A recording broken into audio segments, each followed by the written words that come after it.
Hello. Welcome to Rockstar Diaries, healing out loud with heart, humor, And Harmony, this is Janine. and this is Mr. Tracy Lee Smith. We are Mr. and Mrs. Smith, and we are so excited to be here today. We have an extraordinary young gentleman that we've had the honor of meeting. His name is Sam Mitchell. Yes. My goodness, he is a podcast host. He just has so much to share with the world.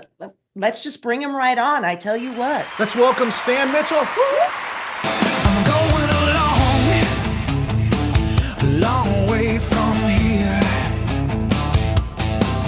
Is there any who wanna go sincere? If there is, come on and get ready. We got to go a long way from here. A long way from here.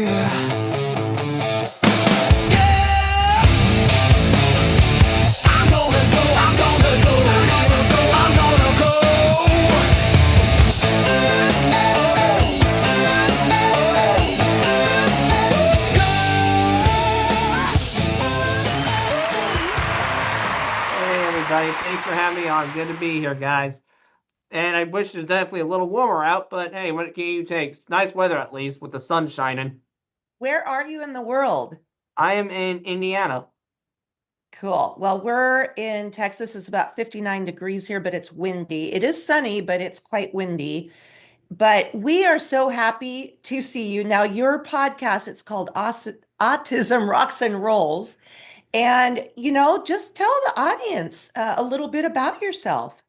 All right, so what I do is I run a podcast called Autism Rocks and Rolls. It's a podcast about autism and how we cope with daily struggles that you may or may not understand. Through the podcast, it's grown so much unexpectedly. I developed a nonprofit with sponsors, a board of 6 members. The way we keep our doors open through our nonprofit is events in Indiana, where I'm from. And I do speaking engagements. I've spoken all over the world, to the top in Canada, to the bomb south in Orlando. There's also a lot of irons in the fire, such as modules with school coming down the pipe and a children's book. Hopefully that will be published very soon. And what is the name of your book? Do you have a title picked out yet? It's Journey, and it's about a lady with autism who's a park ranger, and her fixation when she was a child was trees. Well, we're excited you're here. You are bringing awareness around autism. It is still one of those things where I don't think we know enough about it. And I'm so glad that you're doing this because it is so important for people to understand. And the thing about it is too, I don't know if you know this, there is a movement to stop even using language like ADHD and things like that to describe certain forms, I guess, of autism. I don't even know how many different forms are there. There is a lot of forms. They're trying to, I think, take a lot of the forms out. So one of them used to be Asperger's, but they've taken that off the spectrum and the umbrella, and now it's just a whole all new label on its own. But autism is still labeled as a forefront, and then there's ones where you have the mindset of a 3-year-old, maybe you have the mindset of an 8-year-old, or you are like me, who biologically is 23, but probably mentally, if I had to suggest, I'd say I'm 20 or 21.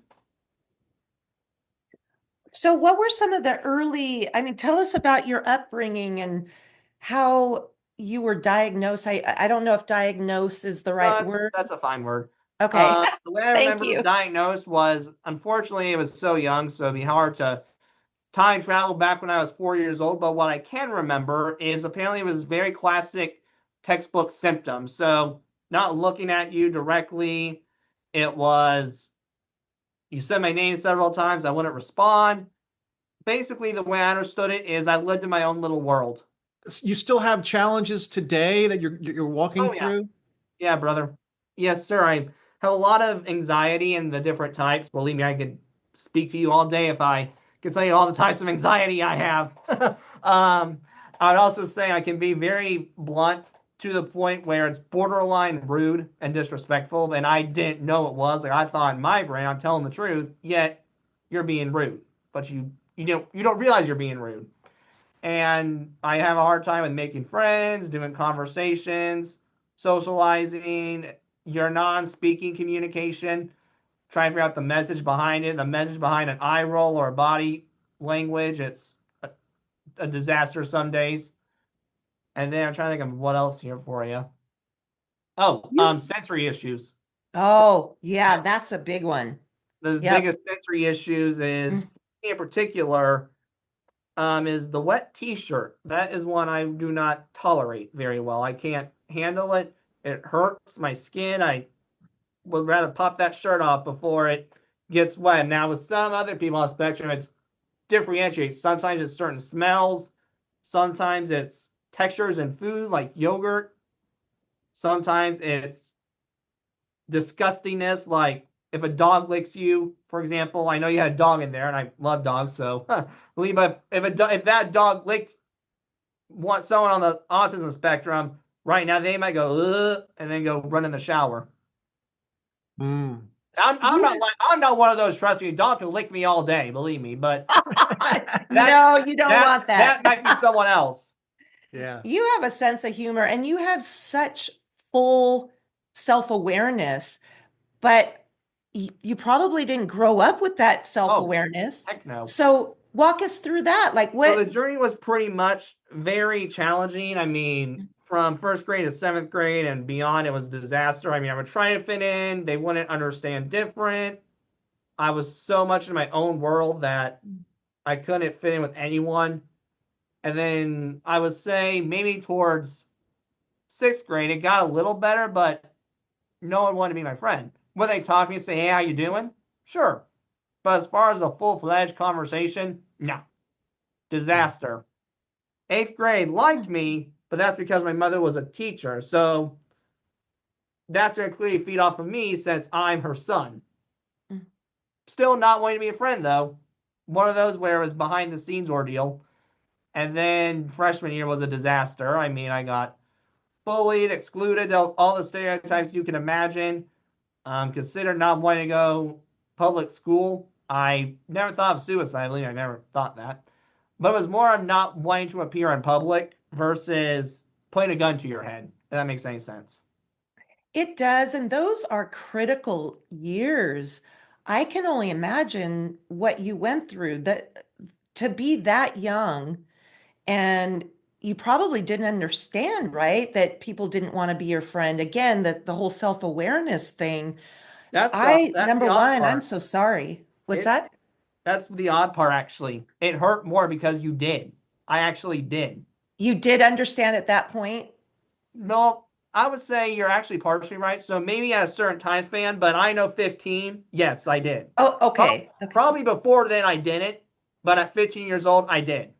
Right. Okay. 15. So that kind of was like a turning point where you understood. I'm just, those years though of growing up, those are some really formidable years for a child. So did you have, this kind of might sound weird, but did you have PTSD over those years? Did you have to, go through counseling, or can you walk us through that? Well, I mean, nowadays, I don't say I have PTSD, but I do have maybe what you call after effects of it. Okay. So some days I have woken up and still have that not PTSD feeling where it's shutdown mode, but it's more of anger mode, where it's like you smash it, you want to literally beat that person up. But you Or can't confront go them, back, like, right? What the heck? Or like, what the heck? Why did you do this to me? What did I do to you? Right. I And mean, how I do would you get it work if I through- poured water on the guy, but I didn't do that. Oh, you're so precious. Are you enjoying the show?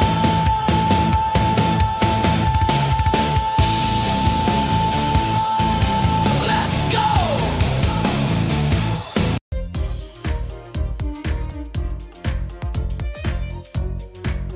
Cedar Ridge Acres. So, why? 'Cause you smell good.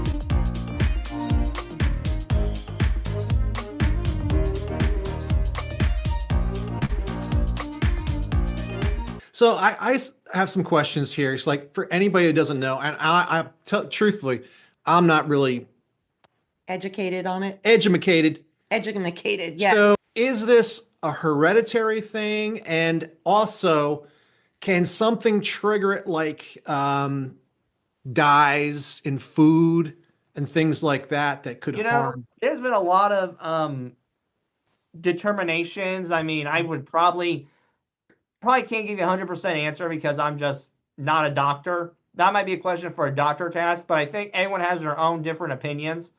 Some have said it's a vaccine. Some have said it's hereditary. In my eyes, from a personal standpoint, you can believe what you want to believe out there, whoever listens to this. I think it's hereditary because I did have an uncle back in the day who unfortunately is no longer with us. But if autism existed back then, well, I take that back. If it did exist back then and people paid attention to it more, then he would have been diagnosed. Then I have another uncle who, the only way to say it nicely is he was mentally handicapped. He probably didn't have autism, but there were just mental issues down that line. Mm-hmm.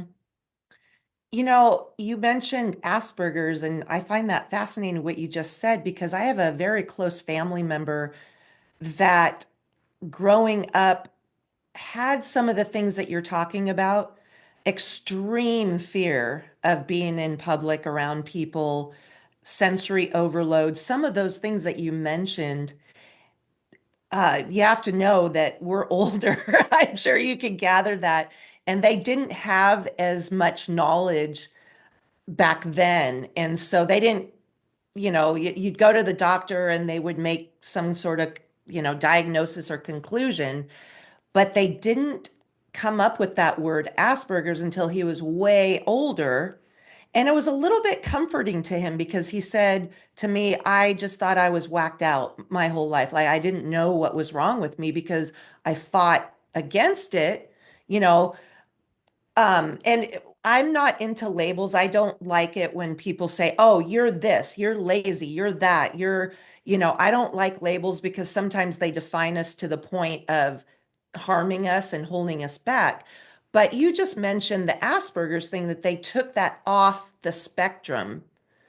So are they saying that it's just all under the autism Yeah, it's like you umbrella? have your autism and then Asperger's on the top of it. So it is still a thing. It's It's separate. still a thing. It's just not like put in like the same spot as autism. It's like you have your scale. Here's this, whatever diagnosis has, maybe anxiety, for example. I'm just making something up here. Autism, Asperger's. Oh, okay. So it's a form of autism.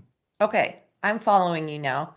Again, we're not educated as much as we'd like to. We have delved into it because we do have other family members. I mean, as a parent, right? If you have a child that is questionable, do you have any advice on like, should they go, are there tests out there Oh yeah, yeah. There's tests online you can do. You can go through online? the Okay. doctor. And I don't want to say I've never been a fan of doctors' perspectives, but I think we wouldn't be where I am today if I didn't get that diagnosis from a doctor. Mhm. And mine in particular wasn't a doctor. It was actually a school psychologist because I think my early pre-K teacher was seeing signs of it. And I think when my mom picked me up from school one day, or may have been taking me, I'm not for sure.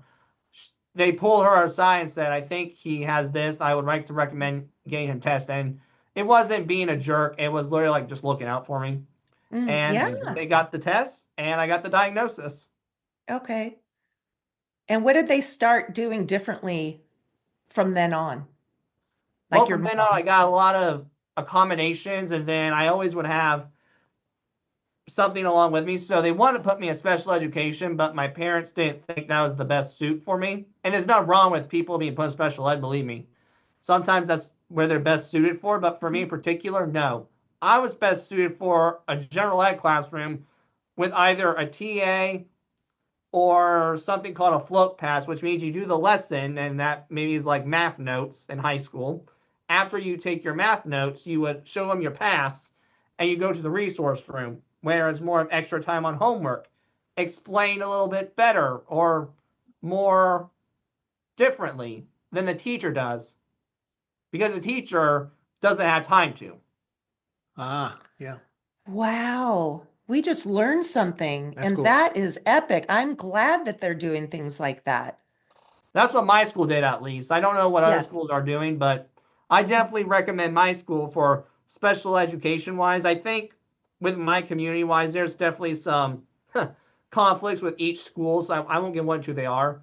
But where they hit really good at is the special education program.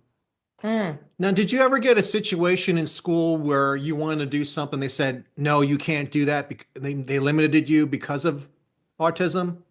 I'd have to think back on that one. Probably there's just not one coming on top of my head. Probably that one earlier I was talking about the school wanted to put me in special education, but my mother was like, no, we're not doing that. If you do, we're going to move into a different school. Mm. Oh, interesting. So you had some really awesome advocates Yes. for Oh you. yeah, I'm thankful for the way I was raised. Trust me, I'm lucky to have the support system I have. Mm-hmm. You are doing so much. Now, we're going to take a quick break, but when we come back, I want to delve into your podcast a little bit more, if you don't mind. Go right All ahead. right. We'll see you in a minute.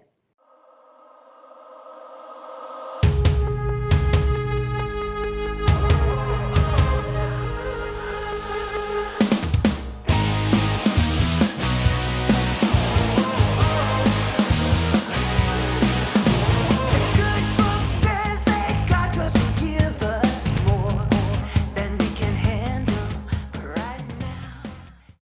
So I'm currently outside the Eric Morecambe Centre in Harpenden, where we're going to be doing a production of Curtains next week with the Harpenden Musical Theatre Company, which I'm super excited about. And today we're doing the get-in, doing the load-in, loading in the set, the costumes, the props, and putting the set together and extra bits of the stage.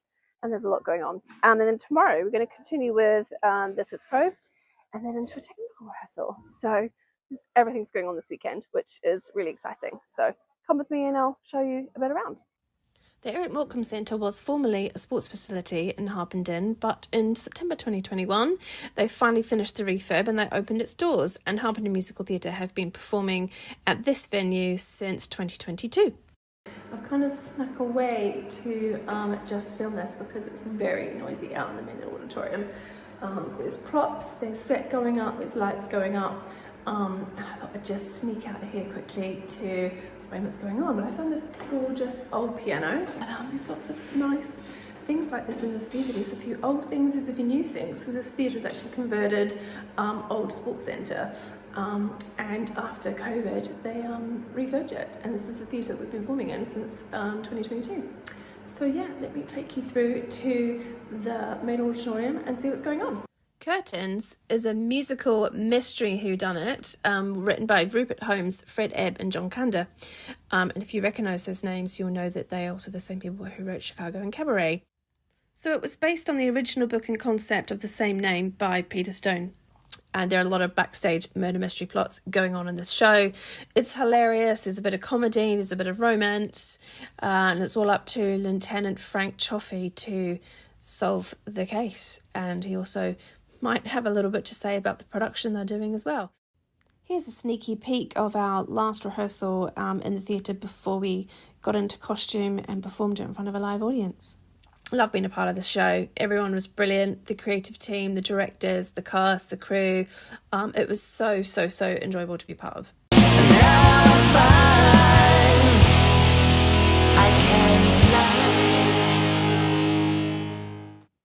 Hey, everybody, we're back here. Where?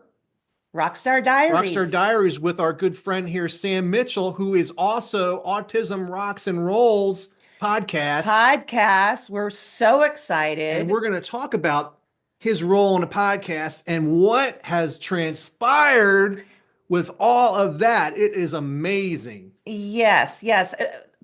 Putting together a podcast is a lot of work. And so let's start there. Did you always know that you wanted to do a podcast, or did an advocate or a special Huh. someone? Funny enough, no. At first it was. I believe I'm happy. I figured it out later. I was 16 years old, but at first it was actually going to be hospitality or tourism because I always like doing research. That's one of my hobbies. And one of the things you do Hobby. for traveling clearly is research, trying to figure out where you want to go, what things you want to do, where you want to eat. I always found that fun. Still do. Mhm. However, I realized, well, here's the problem.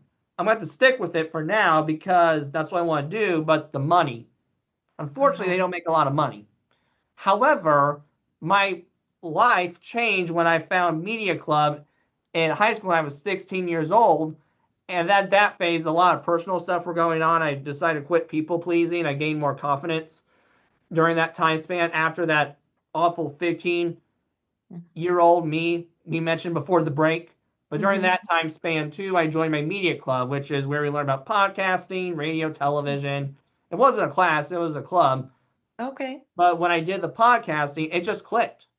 It really clicked. And I decided, well, I can move with this and not wait till college. I knew I was going to go to college. I just decided not to wait till college to learn the skills. I wanted to start early, as they say. The early bird Mhm. gets the worm. So I decided to start my own podcast. Initially, it was going to be about my traveling. Well, the problem was during that time span, I realized, oh, I don't have enough material to make a traveling podcast. I can talk about my trips, but once I hit 10 episodes, I'm done for. Then I realized, well, we got to figure out a topic that can keep going. Mhm. And I realized, well, there's a lot of behaviors that are with what I deal with on autism. Let's talk about that. Plus, I always have had a servant's heart. It gives me a chance to help out and do good for the world, which I've always wanted to do. But unfortunately, until the podcast, never had the opportunity to do. Mm. Wow. Do you have guests on your podcast Oh yeah, I've or? had a lot of guests. I've had Okay. several professional wrestlers on. I've had Mick Foley, trying to think who else here. Al Snow, RVD, Jake the Snake Roberts, Kane, Wow. Bill DeMott, Muhammad Hassan, out of everyone. It was a pretty cool list. I've had Oh Nice. my. American Idol contestants, actresses, comedians, Mayor's Got Talent contestants. A lot of good people And with big they platforms. they each have some level of autism and they're bringing their awareness. Is that how it Kind of. works? So sometimes, yes, it is autism, like Mick Foley, his son's on the spectrum. But with my Oh, podcast, I try and make it very inclusive. So I don't okay. just hone in on autism. I literally hone in on every disability out there, like OCD, Tourette's, anxiety, depression. And then sometimes it's really with inspiring stories too. I mean, I had a guest on once upon a time who, at prison, was molested. Mm. He went on and told my story as well. And then I've had someone who, this is a pretty cool story in my opinion, probably one of my favorite episodes I've done. Her name's Amberly Snyder. I actually recommend her for your show because Okay. Okay. she might be a good fit. Her story is, so life's going good for her. She's doing rodeo, barrel racing, doing great.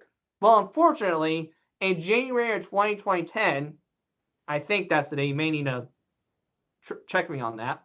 She had a truck accident, and unfortunately, the truck accident happened where the truck flipped on her and it left her paralyzed from the waist down. Well, doctors say she's not going to barrel race again. Well, she basically says, screw you, doctors. And today is barrel racing, has actually used her experience to motivational speak. Oh, Nice. wow. That is an overcoming story for sure. Making a rock star ripple effect in the world now, which is what you're doing. Yes, that is so cool. Now let's get into it. Rock and roll. What do you like? Oh, I mean, there's a lot of people on that list, man. I've seen AC/DC in concert up in Nashville. I got that for Christmas present, so that's probably been one of my favorite shows. I want to see Nickelback still. That's one on my bucket list. I've seen ZZ Top, Leonard Skinner, and live. Then probably, despite me being sicker than a dog, unfortunately, I did get to see Alice Cooper and Rob Zombie in concert. You're so young. Who got you into those bands that are like from our era? Mainly me because, again, trying to figure out what type of music I like. And then my first song I heard was Rockstar by Nickelback, literally with headphones in the car. I thought, oh, this is really good. And then I explored it more with Nickelback and other rock and roll songs, and it just clicked. The rest was really history. Oh, Nice. well, we definitely teach and believe that music is healing. It can rewire your brain. Mhm. There's so much to be said about music as far as it saved my life. I'm so glad that it's really going on in your life. Mhm. Do they use that at all, like in any of the treatments or as you're, going through when you were learning from 15 on? How does music factor into that? That could be a case. I mean, I've heard a lot of people do music therapy for individuals with autism Hmm. and disabilities and mental health. So, like it does with mental health, it's similar with autism. There's definitely types of therapies out there that could be used in OT, ABA therapy, even. I know with my music, it was more of self therapy. I kind of discovered it on my own and didn't learn how to play an instrument, but learned the beats of it on my own. And it's pretty cool. Definitely a pretty cool thing for the world in my eyes. It's very universal. Definitely tell you a message, and there's many different interpretations of the songs too. Mm. When I Yeah. think about the fun, the sun shines into eternity. The morning sun shines on you. Your golden skin glistens, it's you. Ooh. Every morning it's brand new, waking up next to you. This used to be my stage. Now it's my home. 20 years ago, I was selling out venues, living a dream.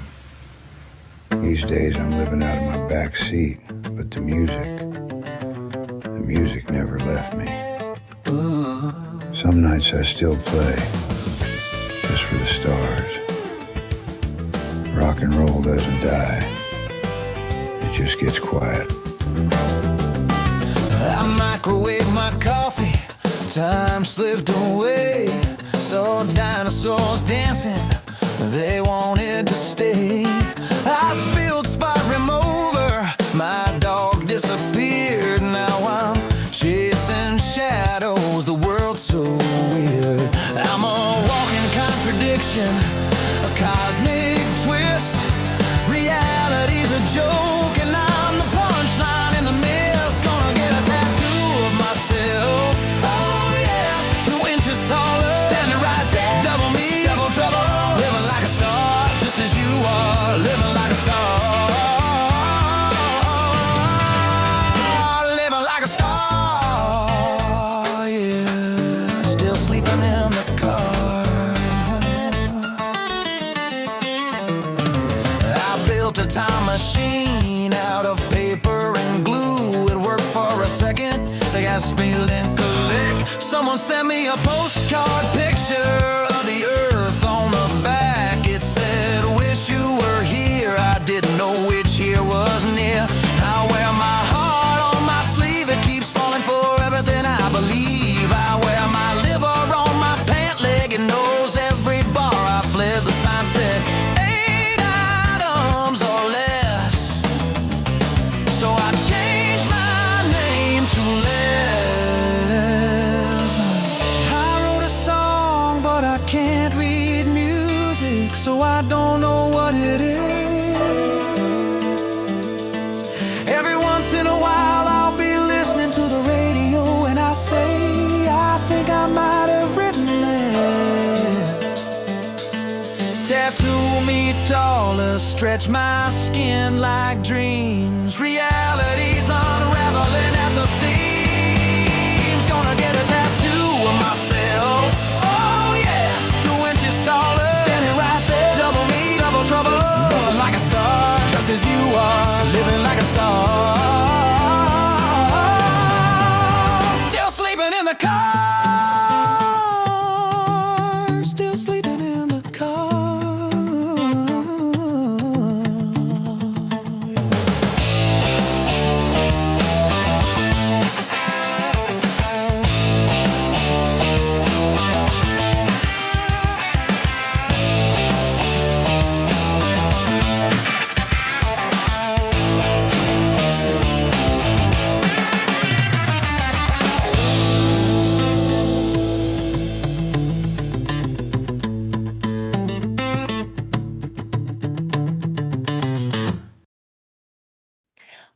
back to Rockstar Diaries. We are here with Sam Mitchell, an extraordinary gentleman, young gentleman, who speaks about autism. And one thing that I found out about you, which to me just blows the water out, is that you were on a TEDx stage. Congratulations. A lot of people wish that they were on a TEDx stage. Can you talk us through that process of how that came about? Sure. So the way I understand how it went down is a couple people nominated me before, and I got accepted, but then the COVID pandemic happened. And the world shut down, but TEDx House still runs. So what they decided to do was do virtual talks. So it is labeled as a TEDx talk. It's just not the way I wanted it to be, but you can't help the world clearly in a pandemic. So we had to do virtual because of COVID, but still qualified as a TEDx talk. It's about soul structure, and it's why those on the spectrum need structure. And to give you a basic summary of why we do need structure, it's because this world is so gosh darn unpredictable, and those on a spectrum do not like that. Oh. Ah. And tell us again the name of your talk so we can go look you up. Yeah, sure. Soul structure. Soul structure. Awesome. You Structure. got it. You know, you mentioned that is a trigger for people with autism, lack of structure.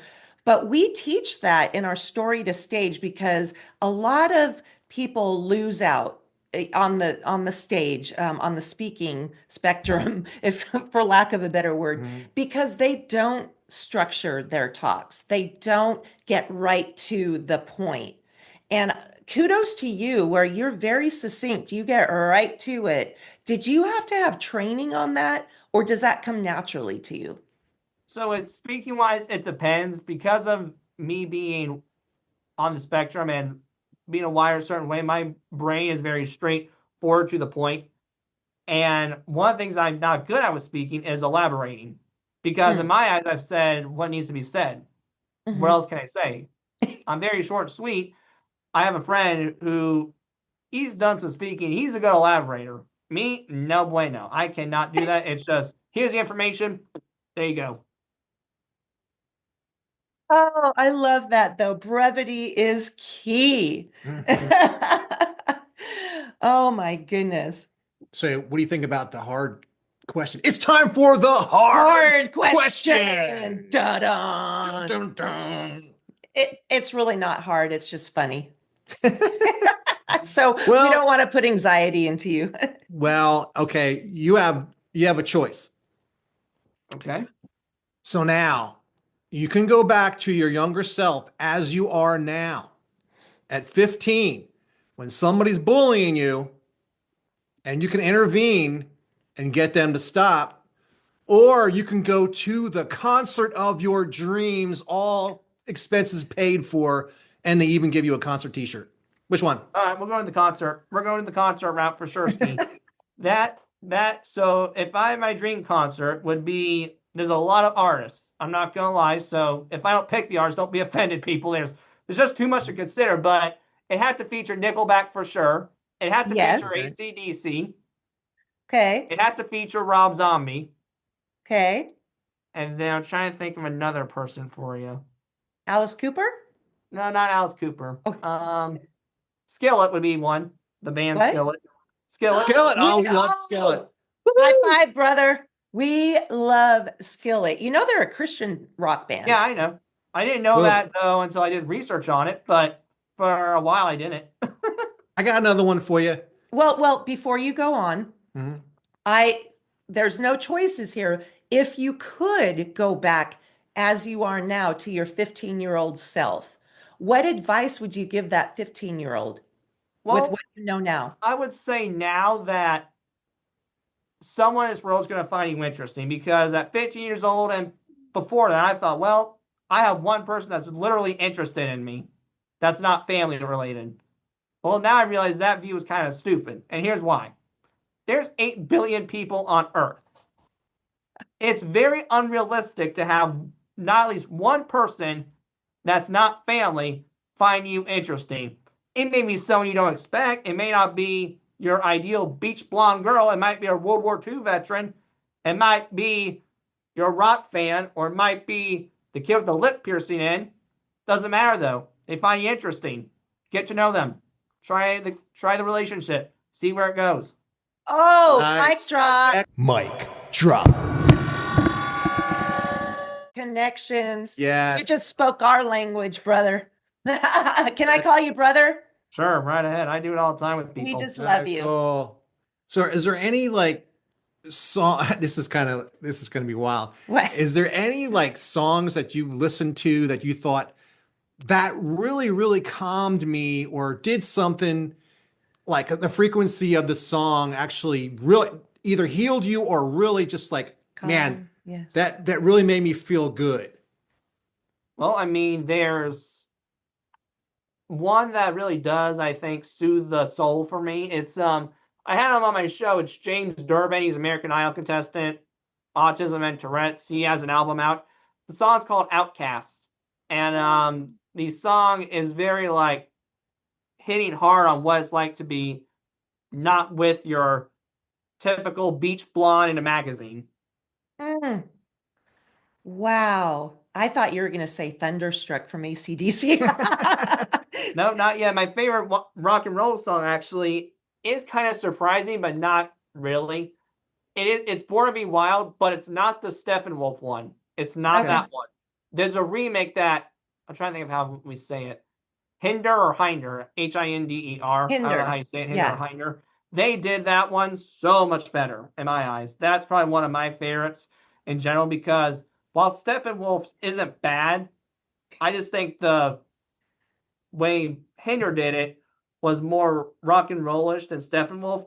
But regardless, that song in my eyes represents me because I'm very free-spirited and I don't like to be told what to do. And I think you shouldn't have to be told what to do if you're a trustworthy person and you know right from wrong. Mm. Yeah, so now we grew up on stuff like that, you know, the Born to Be Wilds and all that kind of thing. And it's really amazing how some of those songs, production wise, they didn't really have great instruments to record with back then. I mean, like they didn't have a 24 tracks or basically 8 tracks what they were using at the time. And now we have unlimited tracks to record with. So it's like from the decades of old to now, and still have some of those songs stand up to time is pretty amazing feat. Yeah, I love that. And it's kind of cool. She actually met some guys in Steppenwolf because Well, being yeah, in I Seattle. was going to share Goldie McJohn, who is the keyboard player. He's from Steppenwolf, not Hinder, who really brought the B3 Hammond to life because he played it in rock and roll songs, which was not typical back then, right? Right. But like what Tracy's saying, things have evolved so much. He played in my band when I lived in Seattle, and a B3 Hammond, Sam, if you don't know, is really heavy. Organ sound. Yeah. Oh yeah. I mean, like the to lift it actual up. instrument. It's And it's hard. so when he started, playing later in life, he obviously, didn't want to have to deal with that. So he got the same kind of keyboard that I have, which is just a real small Alesis. And they made a B3 Hammond sound into that keyboard that he thought it was just as good, So it's like an ever evolving thing. But we love talking about music. Sorry, we digress. Oh, you're fine. Trust me. I could do it all day. I've been to several music attractions as well. This isn't rock and roll, but I think it's one to mention. I've been to the Grand Ole Opry up in Nashville is one place I've been to. Can't go wrong with that. That's And a bucket I know list country thing. music isn't my particular best favorite. It's probably my second favorite, though, just because I'm originally from the country. But it's got to be old country. Some of this new country is more popish in my eyes than country-ish.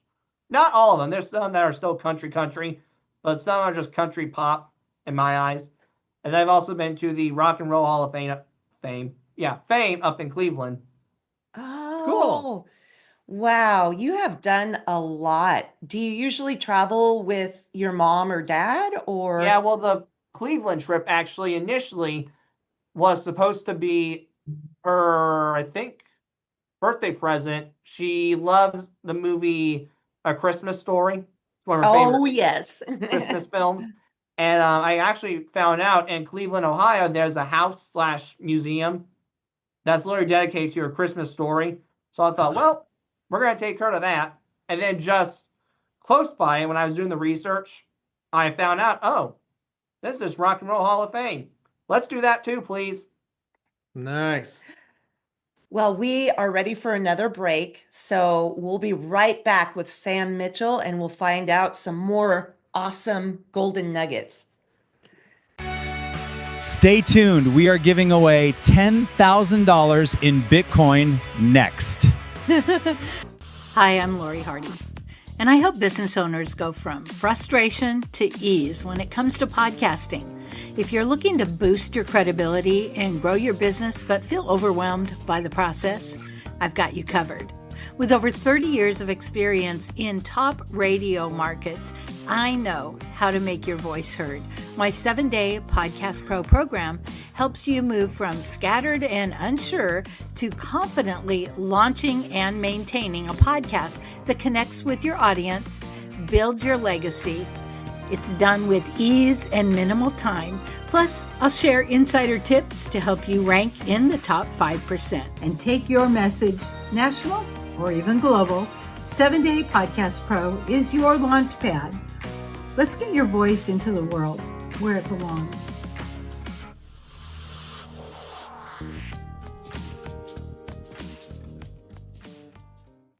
You're watching the Rockstar Diaries TV show.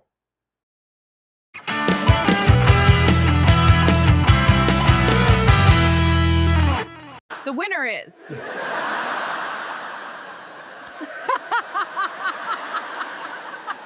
April Fool's. Her name is Adrienne Caldwell, and oh my goodness, she has a wealth of knowledge on so many things. She definitely has a journey that she's going to be talking about that millions need to hear. Yes, it's all around mental health. Welcome, Adrienne Caldwell. Let's give her a great round of applause here.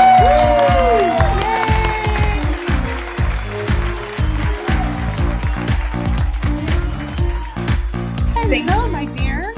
Hi, thank you both. Thank you for having me. It's the story of my life from early childhood to early 20s. Well, the book comes out March 17th. Wow, that's St. Patrick's Day. That's pretty cool. She's such a great author and speaker, so we want to hear some stories. So stay tuned. Are you enjoying the show?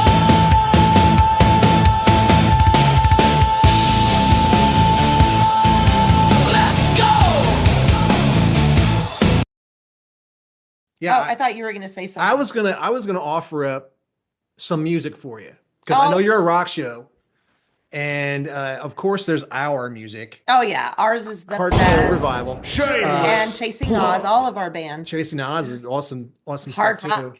And how about Family Force 5? Did you ever hear them? I don't think so.